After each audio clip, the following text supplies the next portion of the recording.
দর্শক সালাম, শুভেচ্ছা। যে বিষয়টি নিয়ে আপনাদের সঙ্গে এখন কথা বলবো, সারাদিনই খুবই কাকতালীয় ভাবে এটি আমাদের মাথায় ঘুরছিল। আমরা দুইটি আলাদা আলাদা কন্টেন্টে আপনাদেরকে এই ব্যাপারগুলো নিয়ে তুলেছি যে আওয়ামী লীগ বিহীন নির্বাচন এটা আদ্যপান্ত কি হতে পারে কি না হতে পারে, আওয়ামী লীগ নির্বাচন না করলে পরে সেটা এফেক্ট নির্বাচনে কি হবে। এই সময়ে জামাতে ইসলামের দিক থেকে, জামাতে ইসলামের দায়িত্বশীল একজন নেতা তিনি একটা খুব গুরুত্বপূর্ণ কথা জাতির সামনে এনেছেন। তিনি হয়তো তার মতো করে কথাটা তুলে ধরেছেন। দেখেন, এর মধ্যে আন্তর্জাতিক মিডিয়াতে আপনারা দেখেছেন, অনেক মিডিয়াতে প্রশ্ন উঠেছে, ঠিক এমন ভাবে হেডলাইনই হয়েছে যে সরকার আওয়ামী লীগকে নিষিদ্ধ করে ব্ল্যান্ডার করেছে। যদিও সরকার এটাকে নিষিদ্ধ বলতে রাজি না, কিন্তু কার্যত এটা নিষিদ্ধই। মানুষ বোঝে ব্যক্তিগত লিখার আইনি মারপেচে কার্যক্রম নিষিদ্ধ, ইলেকশন বিচার না হওয়া পর্যন্ত, এই কথার মর্মার্থ আওয়ামী লীগের লোকজন হারে হারে টের পাচ্ছে। এটা যে একটা ব্ল্যান্ডার হয়েছে এই সরকারের জন্য, সেটা আমরা দেশের ভেতরে তেমন না বললেও বা বলতে না পারলেও দেশের বাইরে কিন্তু দেশের সীমানা পেরিয়ে এটা বলা শুরু হয়েছে। এবং শুধু যে সংবাদ মাধ্যম বলছে ব্যাপারটা কি তাই? তা না।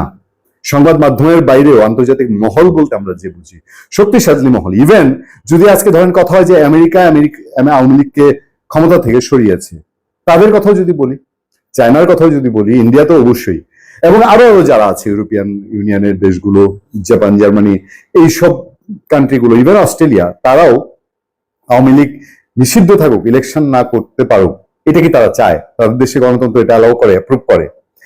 সুতরাং মিয়া গোলাম পরোয়ার তিনি একটা কথা বলেছেন এবং আমার মনে হয়েছে তার এই কথার ভেতর দিয়ে তিনি প্রকাশ করে দিয়েছেন হয়তো তাকে রাজনৈতিক ভাবে যে ল্যাঙ্গুয়েজটা ইউজ করতে হয় তিনি সেই ল্যাঙ্গুয়েজটা ইউজ করেছেন। কি বলছেন?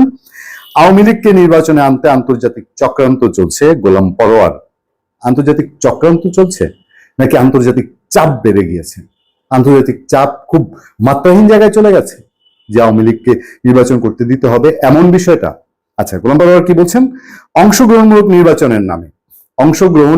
নির্বাচনের নামে আওয়ামী লীগকে নির্বাচনে আনতে আন্তর্জাতিক ষড়যন্ত্র চলছে বলে অভিযোগ করেছেন জামাত ইসলামী সেক্রেটারি জেনারেল মিয়া গোলাম পরোয়ার। তিনি বলেন, দিল্লির আধিপত্যবাদের কালো থাবা চতুর্দিক থেকে ছেয়ে বসেছে। দিল্লি কি করতে চায়? আওয়ামী লীগ যদি নির্বাচনে আওয়ামী লীগকে করতে না দেওয়ার মতন একদম 11th আওয়ারের অবস্থা থাকে, তাহলে দিল্লি কি করতে চায়? এই প্রশ্ন কিন্তু মানুষের মনে মনে ঘুরে। আচ্ছা, তিনি বলেন, দিল্লির আধিপত্যদের কালো থায় ঘিরে বসেছে ব্যবসা, বাণিজ্য, অর্থনীতি, আন্তর্জাতিক নীতি, কূটনীতি, এমনকি সামনে নির্বাচন নিয়ে জনগণের আকাঙ্ক্ষাকে কি করে ধুলায় মিশিয়ে দেওয়া যায় তার চক্রান্ত এখনো বিদ্যমান। আমাদের দেশে নির্বাচন আর সরকার পরিবর্তনের সময় এলে পরাশক্তির যে খেলা হয়, সেই খেলা আমরা এখন দেখতে পাচ্ছি। পরাশক্তি বলতে কি বোঝায়? কারা পরাশক্তি? আমেরিকা, রাশিয়া, ইন্ডিয়া, চায়না, এদেরকে তো পরাশক্তি বুঝায়, তাই না? ইউকের অবস্থা অনেকেই জানেন।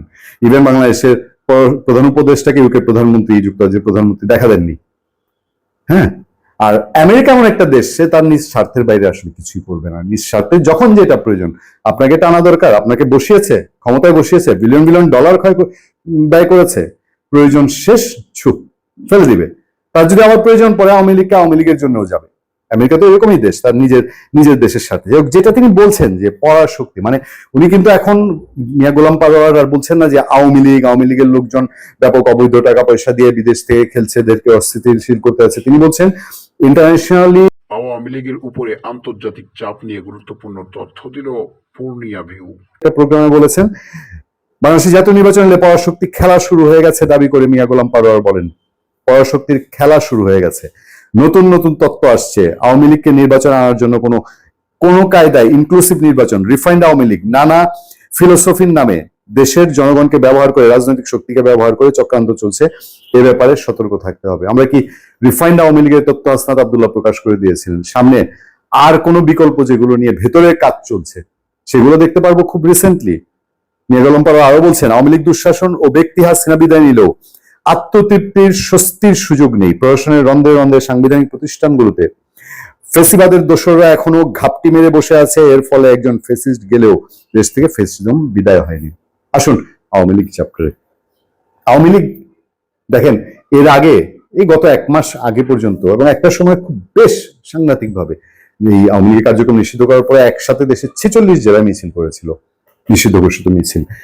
এরপরে আবার ধরপাকড় হয়েছে তাদের উপরে। কিন্তু গত কিছুদিন দেখবেন যে এরা ওই আগে আওয়ামী লীগের বা ছাত্রলীগের লোকজন তারা যে ফিসফাস কিছু মিছিল করতো, গত কিছুদিন এই মিছিলও করছে না, একদম চুপ, একটা ঘাপটি মেরে আছে। এইটা কিসের লক্ষণ?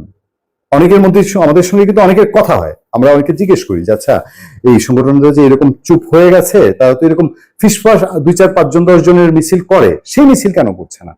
মানে তারা কি রণে ভঙ্গ দিয়েছে যে আর হবে না, আর ফিরিব না এই দেশে, আবার কবে দেখা হয় না হয়, এরকম ভাবে তারা ক্লান্ত হয়ে গেছে? বিষয় কি এত সহজ? কিছু তো একটা আছে। এই যে ইন্টারন্যাশনাল শক্তি বলা হচ্ছে, পরাশক্তি বলা হচ্ছে, সেই শক্তিকে নিয়ে আওয়ামী লীগ কি এরকম কোন আশ্বাস আছে যে এবার তোমরা চুপ করে থাকো, দেখছি কি করা যায়, বিশৃঙ্খলার দায় তোমাদের কাঁধে নিয়ে লাভ নেই, তেমন কিছু? ভালো থাকবেন, সুস্থ থাকবেন। আপনাদের সাথে আমি আতিক রহমান, পূর্ণিয়া।